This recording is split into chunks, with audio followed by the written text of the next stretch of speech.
하면은 뭐가 떠오르십니까? 권사님 뭐라고요?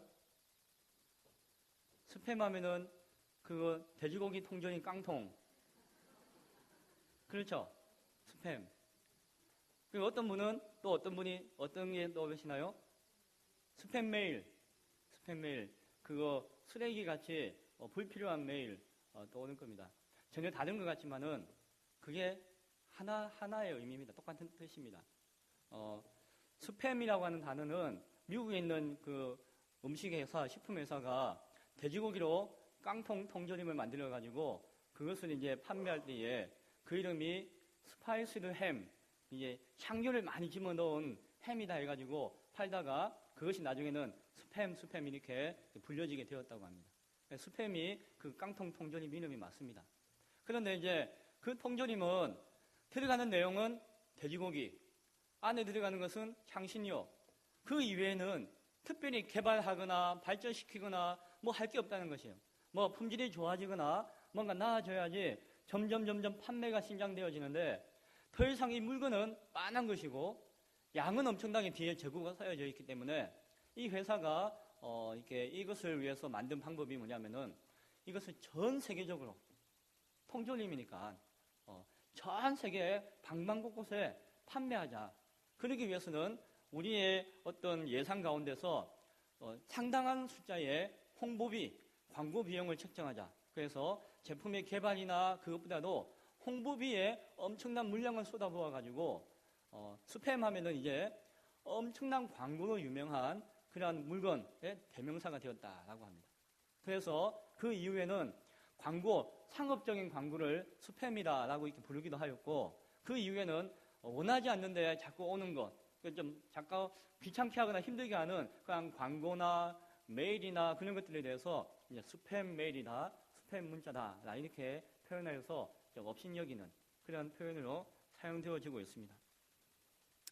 짜증나죠? 예, 스팸 여러분 메일을 많이 안 사용하실지 몰라도 저는 이제 메일을 다음, 네이버 여러 가지 한 5개 정도 사용하는데 보면은 꼭 필요한 내용을 스팸이 막 쌓여가지고 필요한 내용이 어디 있는지 막 찾아봐야 될 때가 있어요. 간혹 가다가 놓치기도 하고 그것이 스팸으로 빠지기도 하고 해가지고 곤란한 적이 한두 번 있었던 것 같습니다. 원치 않는데 나에게 강요하듯이 찾아오는 소식과 그러한 정보들이 스팸이다라고 하는 것입니다. 글로도 자꾸 옵니다. 얼마 전에 여러분 중에 상당수가 그 신천지에서 소식지를 받으셨죠. 예, 신천지에서 소식지를 자신들의 전도지를 각 가정마다 보낸 것을 보았습니다. 제가 한 달여에 걸쳐가지고 온 주소와 그 소인, 직인 그것을 쭉 이렇게 나름대로 분석을 하면서 이것이 한 대여섯 명이 수필로, 그러니까 대여섯 명이 본부에 앉아가지고 무슨 뭐 이세비 편지 쓰듯이 모여서 쓰는 그 필체가 한 대여섯 명의 필체가 이제 그게 있는 거예요. 그리고 주소는 아마도 이제 유추해 보기에 교패가 있지 않습니까? 각 가정마다 교패가 달린 집은 무조건 그 집마다 다 이렇게 주소를 확인해서 보내는 것으로 보여집니다. 참 끔찍하죠. 그 내용은 정말 비진리와 우리를 미혹하고 현혹하는 내용인데 그것이 나의 의사와는 상관없이 우리 가정으로 침투하니까 얼마나 두려웠습니까? 아니 어떻게 알고 내가 여기 사는지 어떻게 알고 나에게 이걸 보냈지? 나만 보낸 게 아니고 다 보낸 거였어요. 그 스팸, 그것도 하나의 일종의 스팸이었죠. 오늘이 국회의원 선거날입니다. 아마 여러분들 선거운동 기간 동안에 최소한 몇 통씩 받은 것이 있죠. 뭡니까? 문자. 예, 문자 메일. 나 아무개인데 좀 잘 봐주시오. 나 이렇게 이번에 나가요. 뭐 이런 것들 막 적어놓은 거죠. 한두 번 정도 보내는 것은 그래도 양반입니다. 자신의 이름을 알려야 되니까 보내겠거니 했는데 꾸준히 아침 저녁으로 지속적으로 보내는 분이 계십니다. 정말 짜증나고 힘들죠. 그 스팸 문자, 스팸 메일입니다. 이 스팸이라고 하는 것은 보내는 사람은 진심일 수도 있고 보내는 사람 안에 그 내용은 좋은 내용일 수도 있고 보내는 사람은 그 안에 진정성을 담았다라고 할 수 있지만은 받는 사람이 전혀 이해할 수 없고 용납하지 못하고 그리고 허락하지 않은 가운데서 일방적으로 강요되어지는 것은 예의에 어긋나는 무리한 것인 것을 우리는 보게 되어집니다. 어떤 분은 아이고 외롭고 심심한데 스팸이라도 보내주면 어때 하고 즐겁게 받는 분도 계시겠지만 그렇지 못한 것이죠. 아마 얼마 전에 설문조사 보니까는 가장 꼴불견인 선거운동 중에 그 2등인가가 그 스팸 메일을 계속 보내는 것, 문자 계속 보내는 것에 대해서 꼴불견이다라고 하는 여론조사의 모습도 바라보았습니다. 그것이 성의 없는 전달이기 때문에 일방적으로 그냥 다수에게 나의 의견을 전하는 것이기에 성의가 없기에 또한 그것이 진실하지 못하기에 우리는 받으면 받을수록 정겨운 것이 아니라 반가운 것이 아니라 조금은 짜증스러운 것이다 라고 할 수 있습니다. 광고를 할 때에는 불특정 다수에게 뿌림으로 말미암아 어느 한두 사람이 걸리겠거니 라고 하는 것이 광고의 의도였는데 최근에는 또 달라졌습니다. 어떻게 달라지는 거 아니? 다양한 매체를 통해서 끊임없이 그것을 주입시키고는 말미암아 어느 한두 사람이 걸리겠거니라가 아니라 모든 사람이 그 생각이 바뀌게끔 만드는 것이 또한 요즘에 광고와 스팸의 의도인 것을 보게 됩니다. 점점 무서워지는 그런 시대이죠. 일종의 쇠뇌이자 체면의 모습을 가지고 있는 것이 오늘날 홍보 전략인 것을 보게 되어집니다. 그리고 의사를 전달하는 자의 잘못되어진 표현의 방법이다라고 할 수도 있을 것입니다.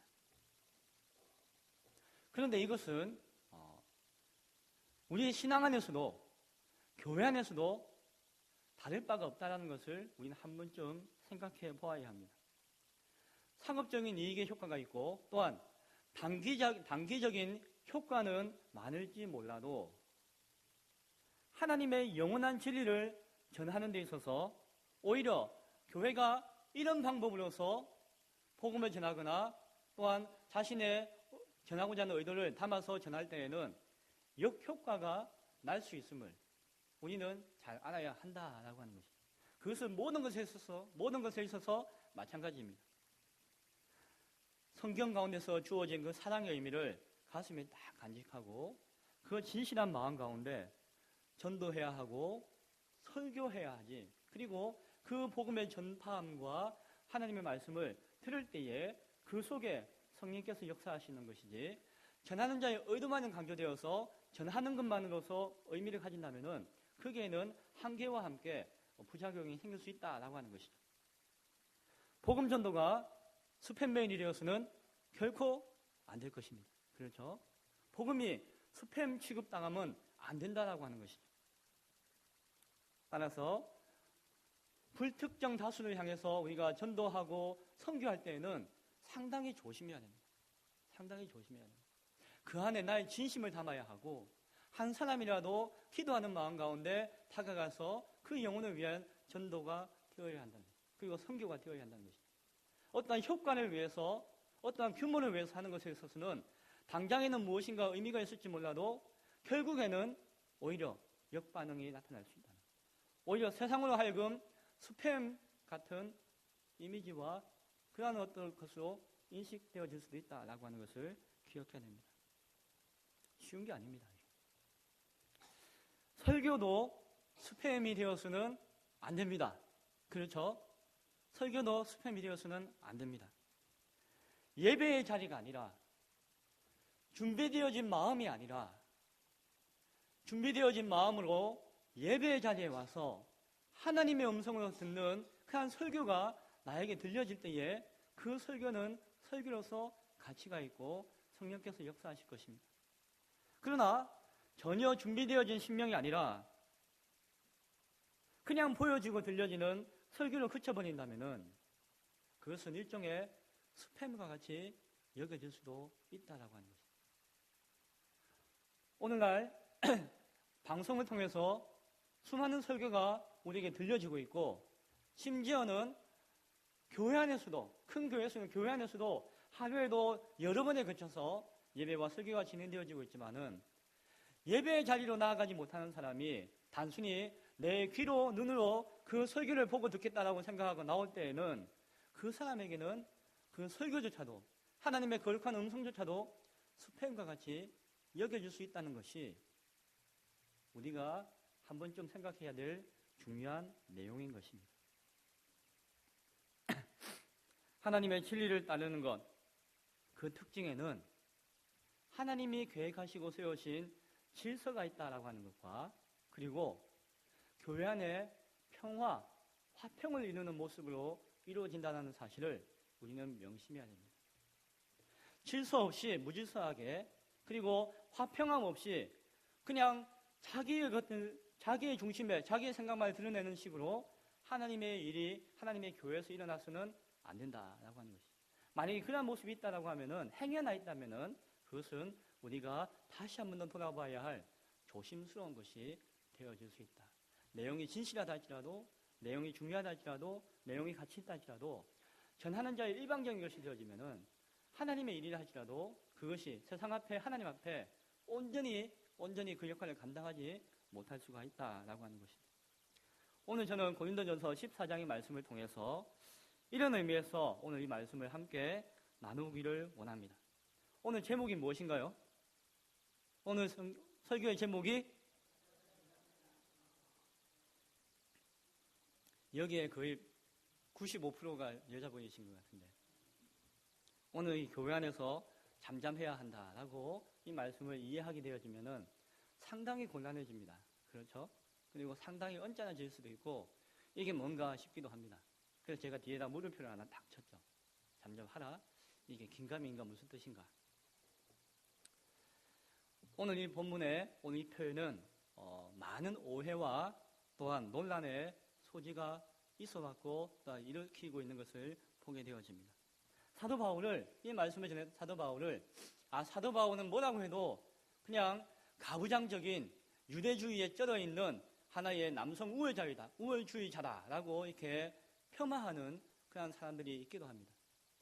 그 정도만 되면 다행인데 심각한 것은 열심히 하나님을 잘 믿는다고 하는 사람들 가운데 본문을 비평하거나 성경의 사본을 비평하는 가운데서 이 성경 구절은 이거는 여기 있는 게 아니다.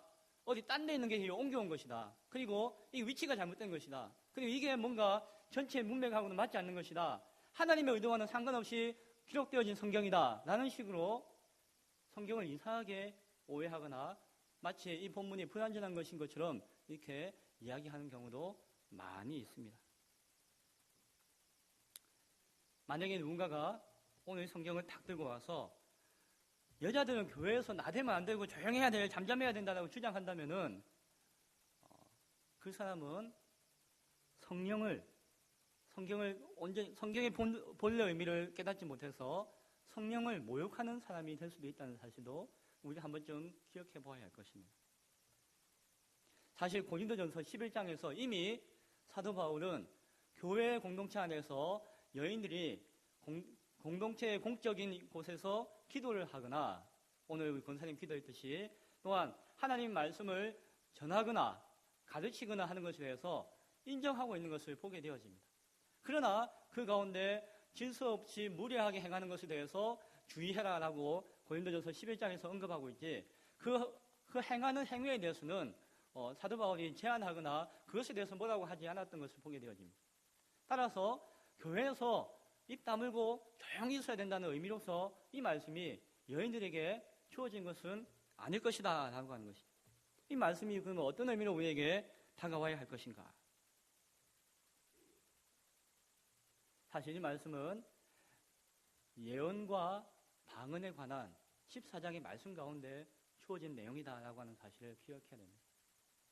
문맥 가운데 교회의 덕을 세우지 못하고 교회의 질서를 흐트리고 평화를 깨는 그런 모습에 대해서 경고하고 주의하는 메시지 가운데서 우리가 이 말씀을 이해해야 되는 것이지 이 말씀 그대로만 받아들여서 여자들은 교회에서 조용히 입 다물고 있어야 된다라는 의미로 받아들여서는 안 된다라고 하는 것이죠. 어떤 사람은 목사님 그래도 오늘 본문에 보면은 남편에게 물어보고 교회에서 말하는 것은 여자가 말하는 건 부끄러운 것이다 라고 이렇게 사도 바울이 적지 않았습니까? 이게 뭡니까? 그래서 한번 차근차근 이 말씀을 살펴보고자 합니다. 오늘 34절에서 잠잠하라라고 하는 표현이 나옵니다. 잠잠하라라고 하는 표현. 헬라어로는 시기타워. 그런데 이 잠잠하라고 하는 표현이 신약 성경에 몇 번 안 나옵니다. 구약 성경까지 따지면 좀 많이 나올 수 있지만은 신약 성경에서는 몇 번 나오지 않고, 특히 사도 바울이 서신서를 적은, 즉 오늘 이 본문을 기록한 사도 바울이 기록한 편지와 성경에는 딱 4번만 나옵니다. 4번만. 그런데 그 한 번은 로마서에 나오는데 그것은 다른 의미, 비밀을 간직하라 이런 다른 의미로서 이해되어서 해석되어서 적용되어진 단어 표현이 하나 있고, 나머지 3번은 어디 나오는 거 아니? 오늘 고린도전서 14장 이 본문에 3번이 왕창 나옵니다. 사도 바울은 이 표현을 자신이 전하고자 하는 교회 가운데서 여기저기에 다양하게 의미를 전달하고자 하는 것이 아니라 바로 오늘 이 본문 가운데 고린도 교회를 향해서 의도하는 목적을 가지고 이 표현을 사용하고 있다는 것입니다. 그리고 그것을 3번 사용하고 있는 것은 강조하고 있는 의미이기도 하지만 그 3번의 사용의 의미를 통해서 그가 의도하는 것이 무엇인가를 알려주고 있다라고 할 것입니다. 단순히 여자는 교회에서 잠잠하라고 할 때에 그 한 번의 표현을 거쳐버린다면은 우리는 의문이 들기도 하고 혼란스러울 수도 있지만은 사도 바울이 14장에서 3번에 걸쳐서 사용한 똑같은 표현, 다른 데서는 전혀 사용하지 않았는데 여기서 3번에 걸쳐서 사용했던 그 표현을 하나하나 살펴보면은 단지 여자에게 잠잠하라고 하는 것이 여자에게 잠잠하라는 것이 아니라 다른 표현과 함께 생각해 보면은 사도 바울의 의도가 있을 것이다 라고 하는 것을 우리가 알게 되어질 것입니다. 그 의도를 우리가 찾아보아야 할 것입니다. 사도 바울이 14장을 통해서 예언에 대해서 말씀하고 있고 방언에 대해서 이게 그 은사에 대해서 비교함으로써 말씀할 때에 단순히 그것이 예언을 말하기 위함도 아니요 방언을 말하기 위함이 아니다라고 말씀드렸었습니다. 그것은 사람이 하나님을 믿는다라고 할 때에 자기 중심으로 신앙하는 자가 되어서는 안 되고 하나님 중심으로 하나님의 뜻에 맞는 그런 신앙을 해야 된다라고 하는 의도가 오늘 14장의 본문 가운데 나타난 것이었고 13장과 이어서 생각해 볼 때에 그 중심 가운데서는 사랑이라고 하는 그 진실된 마음이 사랑이라고 하는 열매로서 맺혀지는 것을 통해서 교회가 검증하고 확인할 수 있다라고 하는 것을 말씀하고 있다라고 이전에 나누었습니다. 복음의 진리 안에서 하나님의 몸된 교회를 사랑의 도구로서 세우기 위한 그 중심이 아니라고 한다면은 오늘 26절의 말씀에 찬송시를 한다 할지라도 가르치는 말씀을 한다 할지라도 계시가 있다 할지라도 방언이 있다 할지라도 통역함이 있다 할지라도 그것이 하나님의 몸된 교회를 사랑으로 세우는 것이 덕이 아니라고 한다면은 별로 의미가 없는 것이다 라고 하는 것이 사도 바울의 뜻이다 라고 하는 것입니다. 27절에 보니 만일 누가 방언으로 말하거든 2사람이나 많아야 3사람이 차례를 따라하고 한 사람이 통역할 것이요 라고 하면서 방언에 대해서 언급하고 있습니다. 27절과 28절에서 이어서 하는 말씀이 무엇입니까? 방언을 말한다 할지라도 그것이 그 내용이 해석되어지고 통역되어져서 그 내용이 드러나지 않는다면 별로 의미가 없고 가치가 없는 것이다 라고 이야기할 때에 그것이 온전히 통역되어지지 못하는 가운데서 차례를 따라서 즉 질서 있게 교회의 덕을 세우는 교회의 화평을 통해서 이루어지지 못한다고 한다면은 결국 통역하는 자가 없기 때문에 그런 결과에 이르게 된다고 한다면은 따라서 그 방언하는 내용을 우리가 분별하지 못한다고 한다면은 그것은 어떻게 해야 된다고요? 잠잠해야 된다라고 말씀하고 있습니다. 방언에 대해서 이야기할 때에 방언이 해석되어지고 통역되어서 교회가 깨닫게 되어지고 유익이 되어지고 그 안에서 하나님의 교회의 질서와 화평을 유지하는 것이 아니라 덕을 세우지 못하고 질서를 어지럽히고 화평을 깨트리고 그 내용이 해석되어지지 못해서 하는 사람만 막 드러나고 찬양되고 하는 것이라면은 그런 경우에 어떻게 해야 된다고요? 잠잠해야 한다라는 가르침을 주고 있습니다. 그런 의미로서 잠잠하라라고 하는 표현을 사용하였습니다. 두 번째는 이것이 방언에만 그치는 것이 아니다라고 하는 것이죠. 예언을 통해서도 대조적으로 계속해서 설명해 주고 있습니다. 하나님의 계시되어진 말씀이 예언이 앞날을 내다보는 것이 아니라고 했죠. 그 말씀하는 것이 아니라고 했죠. 하나님의 말씀이 계시되어서 우리를 통해서 드러나고 전달되어지는 것, 마치 설교와 같은 것, 성경을 가르치는 것과 같은 것, 그 예언이 주어진다라고 할지라도 그것이 무조건적으로 받아들여져야 될 것이 아니다라고 또한 이야기합니다. 그것이 어떻게 되어져야 한다고요? 분별되어야 한다라고 이야기합니다. 예언의 말씀이라 할지라도 계시의 말씀이라 할지라도 그것이 분별되어져야 한다. 그리고 제한받고 제재를 받아야 한다라고 말씀하고 있습니다. 29절에 예언하는 자는 둘이나 셋이나 말하고 다른 이들은 분별할 것이요. 그 예언의 말씀도 하나님 말씀도 분별되어져야 할 것이고 30절에 만일 곁에 앉아있는 다른 이에게 계시가 있으면 먼저 하던 자는 잠잠할지니라. 하나님의 계시가 예언되어진다 할지라도 그것은 제한받을 수 있어야 된다는 거예요. 제재받을 수 있어야 한다는 것입니다. 먼저 말하는 자는 어떻게 해야 된다고요? 잠잠하라. 하나님의 또 다른 계시가 임하고 그리고 그 계시가 다른 계시를 제한할 때에는 그 제한하는 그 하나님 말씀 앞에서 잠잠해야 된다. 나는 하나님께 계시를 받았고 이것은 확신 있는 말씀이고 성경의 진리 가운데서도 어긋남이 없고 따라서 나는 외쳐야 됩니다. 주장해야 됩니다. 라고 이야기한다 할지라도 하나님의 또 다른 말씀 가운데서 그것이 제재받아야 할 필요가 있다는 거죠. 그것이라 할지라도 분별되어야 한다는 것입니다. 만약에 제재받지 못하고 분별받지 한다면은 하나님의 계시의 말씀이 예언으로서 막 나온다 할지라도 분별되지 못하고 제한되지 않는다면은 어떻게 된다고요? 잠잠해야 된다. 잠잠해야 된다. 라고 하는 것이 또한 오늘 말씀이기도 합니다. 이것은 어떤 한 사람을 절대시해서는 안 된다는 것입니다. 분별함 없이 무조건 받아들여서도 안 된다라고 하는 것입니다.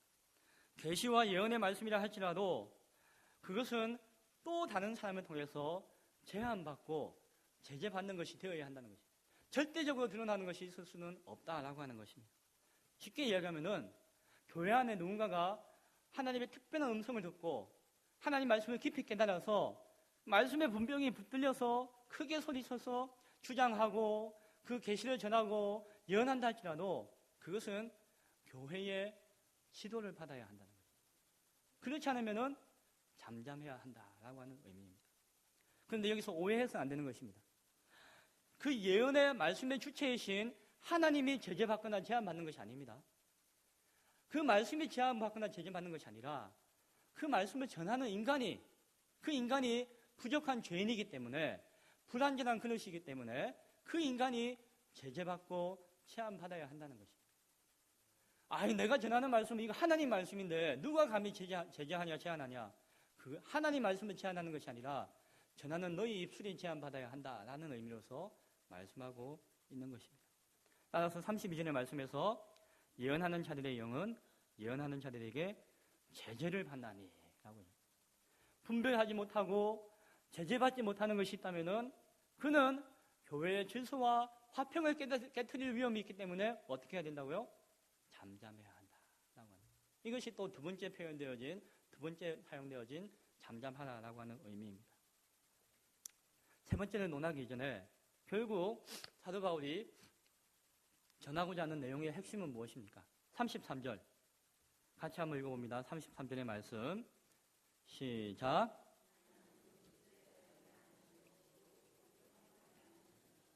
아멘. 예. 하나님은 무질서의 하나님이 아니시오 오직 화평의 하나님이시니라. 하나님의 성품, 그 속성 자체에 질서와 화평의 하나님이시다 라고 하는 것입니다.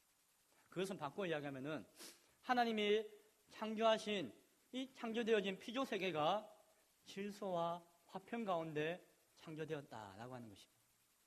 그리고 하나님이 이 피조 세계 가운데 우리를 만드시고 지키시고 다스리게 하신 성도의 하나님의 사람의 그 삶의 모습이 또한 질서와 화평 가운데 거하는 삶의 모습이 되어야 한다라고 하는 것을 우리에게 깨닫게 합니다. 질서가 깨어지고 화평이 깨어진다면은 특히 교회 안에서 그렇다면은 그것은 하나님의 속성에 어긋난 것이기 때문에 잠잠할 수 있어야 한다라고 하는 것이 단순한 사도 바울의 가르침이다라고 하는 것입니다. 제 아무리 옳은 소리를 할지라도, 제 아무리 좋은 소리를 할지라도, 제 아무리 진실한 소리라고 할지라도, 그 어떤 신령한 방언의 소리가 있다 할지라도, 그 어떠한 거룩한 예언이 들려진다 할지라도 그것이 하나님의 교회의 질서와 화평을 깨트리는 것이 되어진다면은 잠잠해야 한다라고 하는 그 명령 앞에 순종할 수 있어야 한다는 것입니다. 성경은 질서의 하나님이다라고 하는 표현 대신에 무슨 표현을 하고 있는 거 아니? 무질서의 하나님이 아니시오라고 표현합니다. 우리가 질서의 하나님이시다라고 이렇게 바꿔서 이야기하지만 오늘 표현은 하나님은 무질서의 하나님이 아니시다라고 해요. 즉 무질서의 의미가 없는 것이 질서다라는 것이죠. 그 무질서가 무엇인고 하니 여기서 성경에서 이야기하는 무질서는 이렇게 통제되지 않은 상태, 딱딱 정돈되고 통제되지 않는 너무나 자유방임적인 그런 상태, 그리고 어떤 절대적인 권위에 대해서 대항하거나 반대하는 상태에 대해서 무질서한 상태다라고 표현합니다. 즉 하나님의 뜻에서 대항하고 벗어나고 자기 중심 가운데서 요동치는 세상의 욕망 앞에서 자신이 죽어지지 못하고 죄인으로서 자신을 부인하지 못하는 그 모든 모습들이 하나님 앞에서 무질서한 모습이고 그것이 결국에는 하나님의 뜻에 어긋나는 모습이다. 따라서 그러한 하나님이 아니시기에 교회는 그러해서는 안 된다라고 말씀하고 있는 것입니다. 사랑이 다른 사람을 배려하고 인정하는 것이다 라고 한다면은 화평은 서로 간에 예의를 지키면서 서로 간에 배려하고 예의를 지키면서 조화를 이루는 것이 화평이다 라고 할 수 있습니다. 서로를 인정하고 존중하고 예의를 지킴을 통해서 조화를 이루는 것이 화평이다. 교회 안에서도 서로 간에 예의를 지킴으로써 조화를 이루는 것이 화평이 되어져야 한다. 무례하거나 서로 간에 마음을 깨트리거나 조화를 어지럽히는 것은 화평을 깨트리는 것이다. 아무리 신령하고 거룩한 것이라 할지라도 하나님의 성품과 속성과 교회를 향한 하나님의 원리를 깨트리면은 그것은 잠잠해야 될 대상이 되어진다라고 말씀하는 것입니다. 상대방에 대한 배려와 인격적인 존중이 없는 그러한 삶의 모습, 성도의 모습은 어쩌면은 그 내용과는 상관없이 들리지 않고 짜증만 일으키는 스팸이 될 수 있다는 것입니다. 스팸이 안 되는 것은 스팸이 되지 않아야 결국에는 마음을 열고 받아들이고 그들에게 유익을 주는 빛과 소금의 역할이 되어질 수 있다라고 하는 것이죠. 자, 그렇다면은 이제 처음에 문제를 제기했던 내용을 살펴봅니다. 잠잠하라의 세 번째 표현이죠. 여자는 교회에서 잠잠하라라고 하는 그 표현이 앞에 두 내용을 살펴볼 때에 그 두 내용의 맥락과 같은 의미로서 이해한다면은 단순히 여자를 향해서 하는 말씀이 아니라고 하는 것을 우리는 깨닫게 되어질 것입니다. 그렇죠? 여성이기 때문에 조용해야 한다는 이야기가 아닙니다. 성을 구분해서 나누어서 남성은 되고 여성은 안 된다는 의미여서 이 표현을 한 것이 아니다라고 하는 것입니다.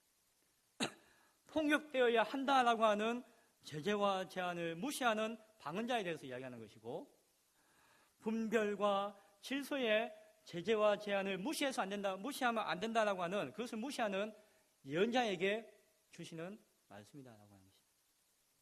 교회의 권위와 질서의 가르침을 무시하고자 하는 그 교회에 있는 특정한 성도들에게 주는 말씀이다 라고 우리는 이해할 수 있다는 것입니다. 교회 현장, 당시의 고린도 교회 현장을 통해서 볼 때에 구체적으로는 일부 여인들이 자신들이 행하고 있는 특별한 은사들, 방언이나 어떤 예언이나 치유와 같은 그 특별한 은사들로 말미암아서 그것에 매여서 누군가의 지도와 제재를 무시하고 받지 않고 이것은 하나님이 주신 것이 아닌가라고 생각하면서 그것에 들떠가지고 자기를 드러내고 나타내고 교회의 질서를 흐트리는 부분들이 있었다라고 하는 것이죠. 하나님의 계시의 예언이라고 확신하면서 교회 지도자를 무시하거나 지도를 받지 않고자 할 때에 자기들의 그 은사대로 자기들이 받은 그 능력대로 파당을 만들고 자기들이 판단한 대로 분리하는 그런 모습을 가질 때에 사도 바울이 경고하는 음성이 무엇이라고요? 잠잠하라. 얘들아 좀 잠잠해라 라고 하는 것을 오늘 말씀을 하고 있는 것입니다. 그 대상이 몇몇 여인이었기 때문에 그 대상을 향해서 이야기하는 것이죠.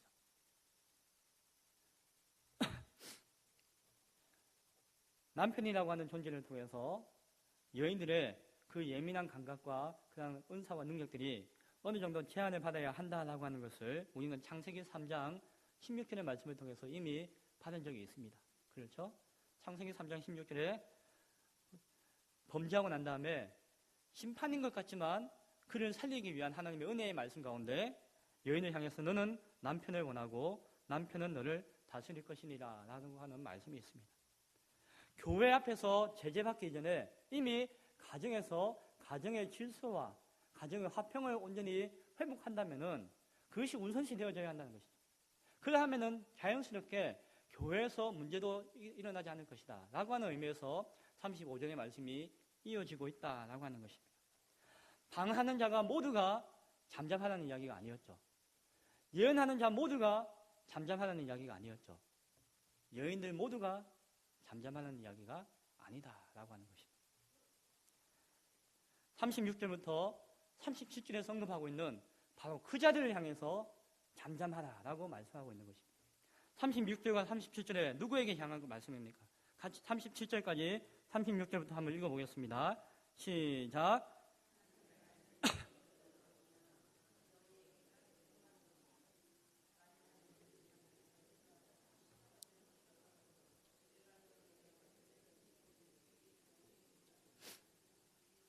아멘. 자, 이 말씀이 누구에게 해당하는 것이라고요? 하나님의 말씀이 자기들에게만 임한 것처럼 착각하는 그런 어리석고 교만한 자들에 대해서 말씀하고 있는 것입니다. 그리고 자기를 선지자나 신령한 자라고 생각하며 착각하면서 교회의 지도와 가르침과 제재를 무시하는 자들에 대해서 그냥 교만한 영적 교만한 자들을 통해서 그들에게 주시는 말씀이 오늘 이 말씀이라는 것입니다. 오늘 이 명령이 그들을 향해서 주는 명령인 줄로 그들은 듣고 깨달아야 한다라고 하는 말씀을 37절까지의 말씀에서 주고 있습니다. 이러한 경고의 음성을 잘 듣지 못한다면은 아무리 신앙생활을 잘한다 할지라도 어쩔 수 없이 그 사람은 알지 못하는 자다라는 판단밖에 받지 못한다라고 하는 것입니다. 그것이 39절의 말씀입니다. 39절에서 예언하기를 사모하라라고 정리하면서 사도 바울이 말씀을 나누고 있습니다. 하나님의 말씀을 잘 분별하고 또 잘 전하는 그 은사를 사모하고 그 은사에 맞춰서 그러한 사명을 교회 안에서 이루어라라고 하는 당연한 말씀이겠죠. 또한 방언 말하기를 금하지 말라라고 이야기합니다. 이것은 앞에 나와 있는 문맥 전체를 통해서 볼 때에 방언을 많이 하라라는 의미는 아닙니다. 그렇죠? 그것이 아니라 하나님의 그 뜻을 교회 안에서 온전히 세우는데 수임받을 수 있는 그런 방언이 되어져야 한다. 즉 제재받고 제한받을 수 있어야 한다라고 하는 것을 강조하는 하나님의 신령한 은사로서 온전한 의미가 살아나는 그 의미로서의 방언을 이야기한다라고 우리는 이해할 수 있다는 것입니다. 그리고 마지막으로 40절에서 결론적으로 다시 한 번 더 사도 바울이 정리해서 말씀해 줍니다. 무엇입니까? 모든 것을 품위 있게 하고 질서 있게 하라. 그리스도인의 영적인 품위는 자신이 스스로가 폼을 잡는다고 해서 나타나는 것이 아닙니다. 스스로가 목에 힘을 주고 무엇인가 폼을 잡고 뭔가 막 하고자 해서 그 품위가 갖춰지는 것이 아니라는 것이죠. 오히려 역겨울 수밖에 없죠. 하나님 모시기에. 그런 것을 똥폼이라고 하죠. 세상이 보기에는 스팸과 같이 정말 없으면 바로 하나님의 진리의 말씀을 잘 분별하고 자신의 부족함과 연약함을 온전히 깨닫고 고백하며 자기의 이익과 유익이 아니라 예수 그리스도의 몸된 그 교회의 유익을 위해서 우선적으로 살고자 할 때에 자연스럽게 드러나는 것이 무엇이다? 영적인 품위, 성도로서의 영적인 품위이다라고 하는 것입니다. 자신이 드러나고자 해서 자신의 능력을 드러내고 은사를 드러내고 주장을 하고 자신의 의를 드러내는 것이 자신의 품위를 드러내는 것이 아니라 그것은 스팸에 지나지 않을 것이고 바로 교회를 온전히 세우기 위해서 교회의 유익을 위해서 자신의 부족하고 연약함을 고백하는 가운데 말씀에 순종하는 모습을 통해서 진정한 영적인 품위가 생겨난다는 것입니다. 내가 낮아지고자 하는데 주께서 나를 높다라고 인정하시며 높여주시는 바로 그 고상한 품위가 성도에게 있어야 할 품위다라고 하는 것입니다. 그것이 바로 세상이 보기에는 스팸이 아니라 빛이요 소금으로서 느껴지고 또한 이해되어진다라고 하는 것입니다. 이제 말씀을 맺고자 합니다. 하나님의 사랑으로 그 사랑으로 우리가 이웃을 사랑하고자 하는 그 사랑의 본질을 통해서 교회의 덕을 질서와 화평을 통해서 온전히 세워져 나갈 때에 우리는 하나님 앞에서 세상 앞에서 거룩한 성도로서의 영적인 품위를 가지게 될 것입니다. 바로 그것이 교회를 향한 하나님의 거룩한 계획이자 하나님의 질서인 것을 깨달으시고 여기 모인 우리 모두가 세상의 스팸이 아니라 세상 가운데 하나님이 세우신 영적 품위 있는 권위자로서 온전히 설 수 있기를 간절히 축원드립니다. 기도하겠습니다. 하나님, 고린도 교회를 향한 사도 바울의 음성을 함께 들었습니다. 그것은 고린도 교회를 향한 말씀만이 아니라 성령께서 주시는 우리를 향한 음성인 줄로 믿습니다. 이 시대를 살아갈 때에 우리가 전하고 우리가 외치는 모든 전달하는 메시지들이 스팸과 같이 여겨지지 말게 하시고 우리 가운데 진실함과 사랑으로서 진정한 하나님의 영광을 드려지는 하나님의 품위 있는 성도로서의 모습을 가지고 살아갈 수 있게 하여 주옵소서.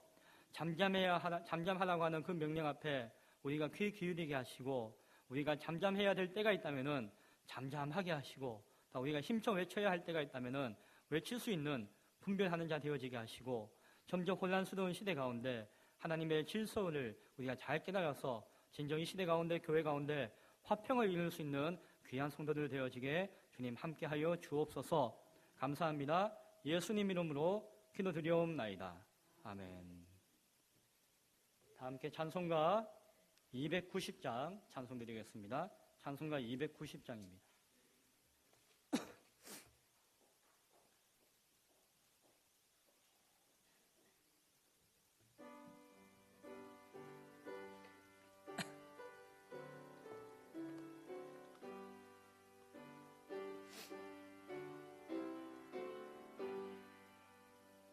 우리는 주님을 늘 배반하나 내 주 예수 여전히 날 부르다.